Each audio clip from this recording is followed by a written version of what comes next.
I love pipeline. It's terrifying. Yeah. It gets scarier and scarier as you get older. Yeah, right? yeah. That's why when we look at what Michael Hose still does, is incredible. Huh? Yeah, incredible. Michael is my good friend. Yeah. You know, we went we met in South Africa in which 83. Yeah. You and Right. Rico and I met in 1983 in South Africa, staying at the Elengini Hotel. Yeah, I remember. Good time. Tony Moniz was with us. Dear Tony, you know, Tony's a great surfer. All his sons surf as a king, you know. Yeah. And I think Jim Hayes was around shooting those days, remember? Yeah, Jim Hayes. A lot of that trip is on video. Yeah. There must be some classic stuff out there floating around. Jim's a nice guy, you know. I went... So, that's 40 years ago. 40 years ago. Just 40 anos. Yeah, crazy. I went with Michael for 75. Michael Hole, BK, Rory Russell, Randy Radke, Dan Aloha to South Africa in 1975, you know. Wow. Good times, you know.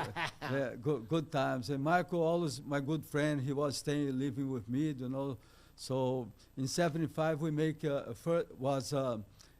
Coke contest. Yep. Have a contest in Australia. Yep. Have a contest in the Guston 500, you know. And then we make one in Brazil in 75. And then was possible in 76 have a world title, you know. World tour, yeah. World tour, you know. But at the beginning of this year in 76, no one knew at the end of the year they would crown a world champion, right? Yeah. At the end of the year, they decided to do that and added everything together. Yeah, and Peter... And PT was the winner. Yeah, and I live with PT in a house in Camberland. Look at the house. PT, Ian Cairns, Mark Warren, and Mike Larmont, and another Peruvian guy. And Mike Larmont, Paulo D, his manager, come to be president of Billabong, and now Visla, no, great surfer, you know. Yeah, and a real surf company. Yeah, you know what I mean. Now with a lot of the companies having been bought by multinational corporations, so they lost the feeling, no? Yeah, and the surf industry now they judge their performance by the balance sheet.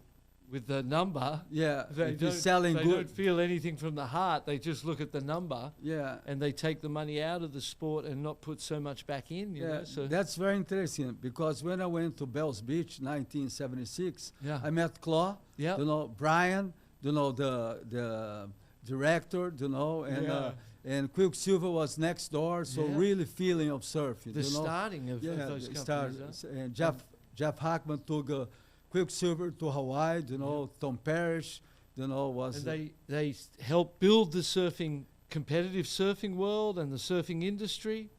All those things were born at that time, huh? And the feeling was different, or you think it's the same? Well, I was a little kid, you know, those 10, 12 years. Yeah. I'm looking up at all of that generation and all that time. Yes. That was my heroes. That's what I wanted to do. That's what I dreamt of being and doing. You know, good times. And I never swap for now. Yeah. Teco and I were having a chat the other day, and I went, "There's no way I'd swap now and have you know the times we had. It was great times. Beautiful times, innocent, free, free, wonderful times."